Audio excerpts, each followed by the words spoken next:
पावभाजी आपल्या सगळ्यांनाच आवडते. करायचंय खूप झंझट वाटते. खायचं झालं तर आपण नेहमीच हॉटेलमध्ये किंवा रेस्टॉरंटमध्ये जाऊन खातो. तीच पावभाजी घरच्या घरी अगदी साध्या सोप्या पद्धतीने कशी बनवायची आणि हॉटेलपेक्षा टेस्टी कशी बनवायची ते आज आपण पाहणार आहोत. तर चला पटकन रेसिपीला सुरुवात करूया.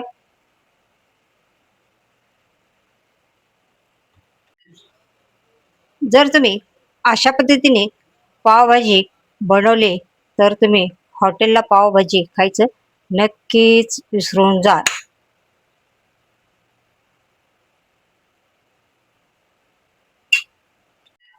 नमस्कार सर्वांना. आशाच किचनमध्ये आपल्या सर्वांचं स्वागत आहे. आज आपण बनवणार आहे पावभाजी. त्यासाठी लागणारं साहित्य पाहूया. आता पावभाजीसाठी लागणाऱ्या भाज्या फुलकोबी घेतले, बटाटे घेतले, शिमला मिरची घेतले, गाजर घेतले, टमाटर घेतले, बीट घेतले, कांदा घेतला आणि मटर घेतलेला आहे. आता आपल्याला कोबी हा बारीक बारीक कट करून घ्यायचा आहे आणि तुम्ही चॉपरने चॉप करून पण घेऊ शकता. आता ह्या भाज्या मी चॉपरमध्ये घालून चॉप करून घेणार आहे.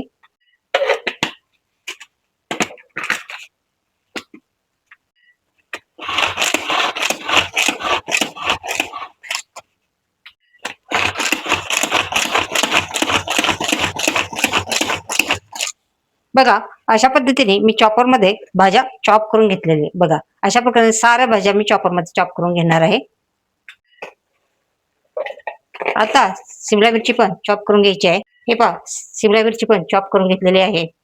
बघा मी साऱ्या भाज्या चॉप करून घेतलेल्या आहेत आणि पावभाजीसाठी लागणारे मसाले पण इथे घेतलेले आहेत. आता आपल्याला लागणार आहे कुकर. आता आपल्याला याच्यामध्ये घालायचे तेल.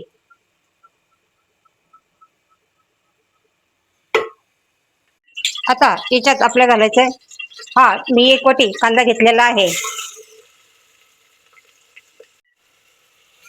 कांदा चांगला परतून घ्यायचा आहे. लवकर परतण्यासाठी त्यात घालायचे थोडंसं मीठ. मिठामुळं कांदा लवकर शिजला जातो. कांद्याला बघा मस्त असा गोल्डन कलर आलेला आहे बघा. आता याच्यामध्ये आपल्याला घालायचे टमाटर. टमाटर पण याच्यामध्ये चांगलं परतून घ्यायचंय.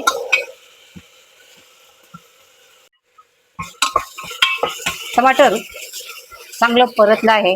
हे पहा म्हणजे मस्त.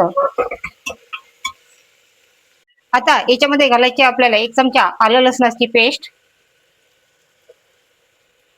आता हे याच्यामध्ये थोडंसं परतून घ्यायचंय. आता याच्यामध्ये घालायचा 1 चमचा पावभाजी मसाला. त्याच्यानंतर 1 चमचा लाल तिखट. हा मसाला चांगला मिक्स करून घ्यायचा आहे.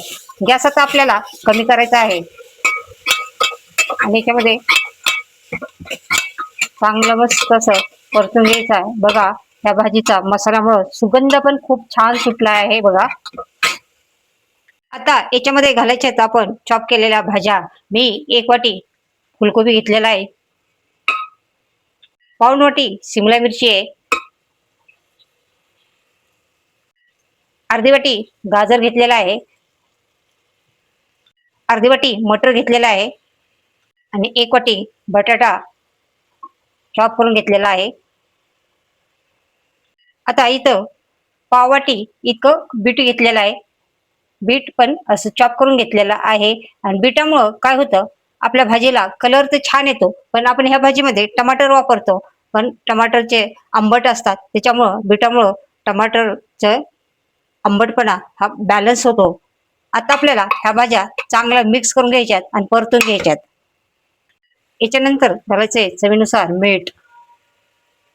आता याच्यामध्ये आपल्याला घालायचं आहे गरम पाणी. मी पाणी गरम करून घेतलेलं आहे आणि याच्यामध्ये आपल्याला जवळजवळ पाऊण लिटर इतकं पाणी घालायचं आहे. हे पहा भाज्यांच्या वरती एवढं आलं पाहिजे. भाजीच्या वरती पाणी आलं पाहिजे. आता याला झाकण लावून आपल्याला 1 शिट्टी करून घ्यायची आहे आणि शिट्टी नाही केली तर तुम्हाला 15 ते 20 मिनिटं असंच बॉईल करून घ्यायचं आहे. कुकर आपला थंड झालेला आहे. आता आपण झाकण करून बघूया. वा, बघा मस्त असा आपली भाजी पावभाजी तयार झालेली आहे. कलर पण छान आलेला आहे आणि सुगंध पण मस्त सुटलेला आहे. आता ही पावभाजी मी कढईमध्ये काढून घेणार आहे. बघा कुठेही आपल्या कुकरला पावभाजी लागलेली नाहीये. मस्त असा हे पहा.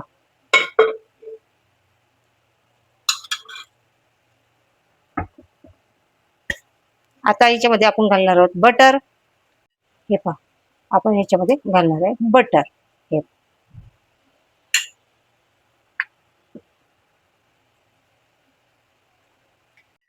बटर घातल्यानंतर थोडस गरम करून घेतलेलं आहे. आता तवा घ्यायचा आहे आणि त्यात घालायचे बटर आणि याच्यामध्ये आपल्याला पाव गरम करून घ्यायचे आहेत.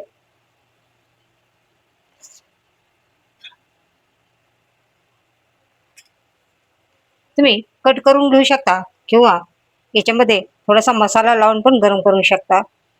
मी असंच गरम करणार आहे.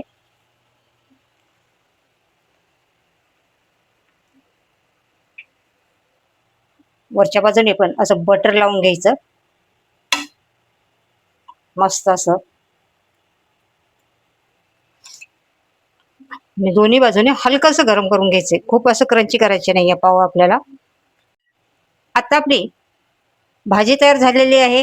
आता पाव पण आपले गरम झालेले आहेत. बघा मस्त कलर आलेला आहे पावांना पण. आणि चला आपण सर्व करूया.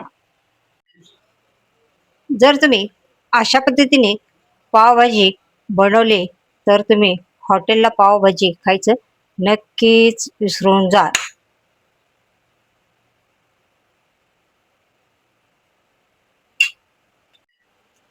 मस्त अशी आपली चमचमीत चटपटीत अशी पावभाजी तयार झालेली आहे. तुम्ही पण नक्की करून बघा. आणि चॅनलवर न नसेल तर चॅनलला सबस्क्राईब करा. रेसिपीला लाईक शेअर कमेंट करा. चला तोपर्यंत बाय बाय.